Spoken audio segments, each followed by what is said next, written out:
আবারও আসবো, আমাকে একটা ব্রেকে যেতে হবে। উমামা, তার আগে একটু শুনি আমি, ব্রেকের পরে ফিরে আবার আপনার কাছে আসবো। একটু শুনি আমি যে অল্প করে শুরুটা আসলে আপনার কেমন লাগলো সংবিধানের এই যে সংসদের এই যে আলোচনা? আচ্ছা, সবাইকে ধন্যবাদ জিটিভির আজকের প্রোগ্রামে আমাদের চারজনকে বিশেষ করে আমন্ত্রণ জানানোর জন্য। আমরা একদমই তরুণ এবং বলা যায় কেউ রাজনীতির মধ্যে আছি বা রাজনীতির বাইরে আছি, দেখা যায় এই সমাজের মধ্যে কিন্তু তরুণ হিসেবে আমরা নানানভাবে বিচরণ করছি। তো সেই জায়গা থেকে আমারও ভালো লাগছে বাকি তিনজনের কথা শুনতে। আবার সেই সাথে এই যে নতুন সংসদটা হলো সেটা কিন্তু একেবারেই নতুন এবং বলা যায় যে তরুণতম বিএনপির ক্ষেত্রে আমি দেখেছি তরুণতম সদস্যরা কিন্তু তারা গিয়েছে, প্রথমবারের মতো সংসদ সদস্য হিসেবে গিয়েছে।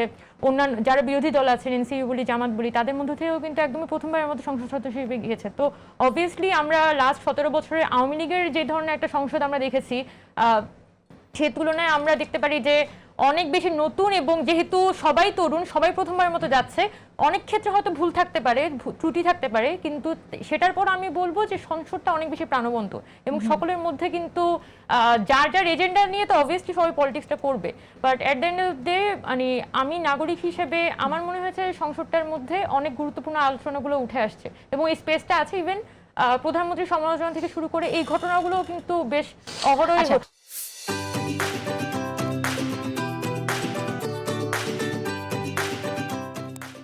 জাতীয় জুলাই সনদ বাস্তবায়ন নিয়ে অনেক আলোচনা হচ্ছে এবং সেখানে বিএনপির সদস্যরা বলছেন যে এটা আসলে জারি করলেও রাষ্ট্রপতি এই অধ্যাদেশ বাস্তবায়ন আদেশ জারি করলো সেটা তার এখতিয়ার ছিল না। এবং এখানে সালাউদ্দিন আহমেদ একটি কথা বলেছেন, তিনি এটাকে জাতীয় প্রতারণার দলিল বলেছেন। অন্তর্বর্তী সরকারের সময় জারি করা গণভোটের অধ্যাদেশ তিনি বলছেন স্ট্রেটওয়ে জাতীয় প্রতারণার দলিল। আপনি কিভাবে দেখেন আসলে?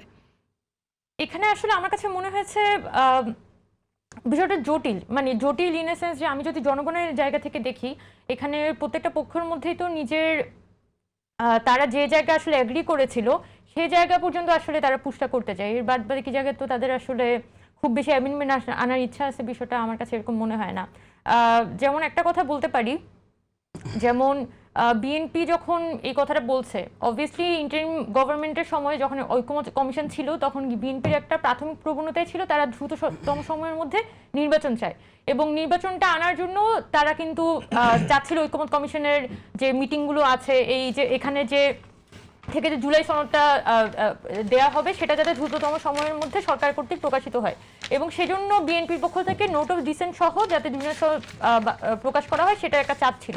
সেটা সরকার করেছে, কিন্তু যে মুহূর্তে আবার নির্বাচনী প্রচার নির্বাচনী ডামাডোলের মধ্যে বাংলাদেশ ঢুকে গেছে তখন কিন্তু ওই জুলাই সংস্কার যে অধ্যাদেশটা সেটা সরকার প্রকাশ করে দিল, সেখানে কিন্তু আবার তারা নোট অফ ডিসেন্টের বিষয়গুলোকে এখানে মানে আনিত করেনি।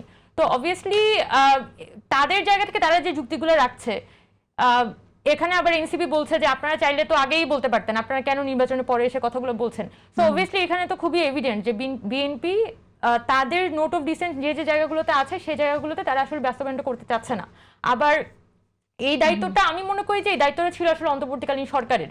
তারা যদি এখানে একটা মধ্যবর্তী প্রক্রিয়া অবলম্বন করে সকল কোনো পার্টির দিকে পার্টিকুলারলি লিন না হয়ে যদি এই সমস্যাটা আগে সমাধান করে দিয়ে যাইতো, তাহলে আজকে সংসদ পর্যন্ত এসে এখানে প্রক্রিয়া নিয়ে আসলে সমস্যাটা তৈরি হতো না। অন্তর্বর্তী সরকারই এটা জটিলতা সৃষ্টি করেছে বলে আপনারা মনে করছেন? আমি একটা কন্ট্রোভার্সিয়াল কথা বলবো, এটাকে কেন্দ্র করে আমি কথাটা শেষ করে ফেলি। সেটা হচ্ছে এই ঘটনাটা ঘটার কারণ হচ্ছে অন্তর্বর্তীকালীন সরকার এই নোট অফ ডিসেন্টটাকে বিশেষ একটা গুরুত্ব না দিয়ে অধ্যাদেশটা পাশ করার একটা বড় কারণ ছিল।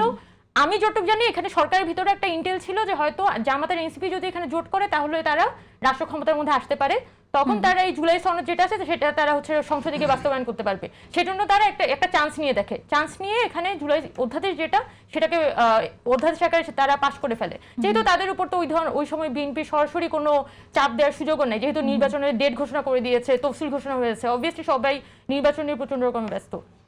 তো কিন্তু যখন দেখা গেছে যে একদিকে বিএনপি হচ্ছে যে 2/3 মেজরিটি নিয়ে এসেছে, আরেকদিকে হচ্ছে গণভোটে হ্যাঁ 70% ভোট পেয়ে জয়যুক্ত হয়েছে, তার মধ্যে বোঝাই যাচ্ছে জনগণ আসলে গণভোটটাও চায়, আবার সরকার হিসেবে বর্তমানে তারা বিএনপিকে যাচ্ছে। সো এই যে এই ক্ল্যাশটা আসলে মিটিগেট করার দায়িত্ব ছিল ওই সময় অন্তর্বর্তীকালীন সরকার। এবং আমার যতটুকু মনে আছে, আমার যতটুকু স্মরণে আছে, বহু বিশ্লেষক, যারা রাজনৈতিক বিশ্লেষক, সংবিধান বিশ্লেষক আছে, তারা বারবার করে বলেছেন যে এখানে যে অন্তর্বর্তীকালীন সরকার যে জটিলতা তৈরি করেছে নোট অফ ডিসেন্টকে কেন্দ্র করে, সেই জটিলতাটা ভবিষ্যতে গিয়ে এই সংস্কার কার্যক্রমটাকে ভোগাবে। এবং আমরা যেটা বর্তমানে সংসদের মধ্যে দেখছি, সেটা তো সবাই যার যার পলিটিক্সটা করছে। আমি শুরুতেই বলে দিচ্ছি, এখানে আমি ব্যক্তিগতভাবে যতটুকু পর্যন্ত লাস্ট 1.5 বছরে বাংলাদেশকে দেখেছি, আমার মনে হয় যে কারো এত বড় গুডউইল আছে যে সংবিধান সংস্কার করে বাংলাদেশ ঠিক করে ফেলবে। সবাই যার যার পলিটিক্সটা করছে, তারাই হচ্ছে যে বেসিক্যালি এই যেহেতু সবাই যার যার পলিটিক্সটাই করছে, বিএনপি তার পূর্ব ঘোষিত নোট অফ ডিসেন্ট সহ যে কাজগুলো সেগুলো করতে যাচ্ছে, এবং বাকিটা হচ্ছে এখানে তাদের বিষয়গুলো চাপিয়ে দিতে যাচ্ছে। এখন আমি এখনো বলতে পারছি না যে কিভাবে ঘটনাগুলো ঘটবে, but what ever I expect যে এখানে জনগণের কিন্তু একটা অভিপ্রায় তারা গণভোটের মাধ্যমে প্রকাশিত হয়েছে। 70% ভোট এখানে হ্যাঁ ভোটের পক্ষে গিয়েছে। এখন অনেক জনগণ আছে তারা কিন্তু সব বিষয়ে একমত ছিল না। অনেকে আছে যে এই বিষয়ে আমি একমত, এই বিষয়ে একমত না, বাট আমি মেজরিটি নিয়ে একমত, দ্যাটস ওয়াই আমি হ্যাঁতে ভোট দিলাম। এরকম মানুষও আছে যারা কোনো প্রার্থীকে ভোট দেয় নাই, কিন্তু তারা গণভোটে গিয়ে হ্যাঁ দিয়েছে। এরকম মানুষও তো আছে যারা না বুঝেই ভোট দিয়েছে। না, এটাও আছে, উভয় ধরনের মানুষই আছে।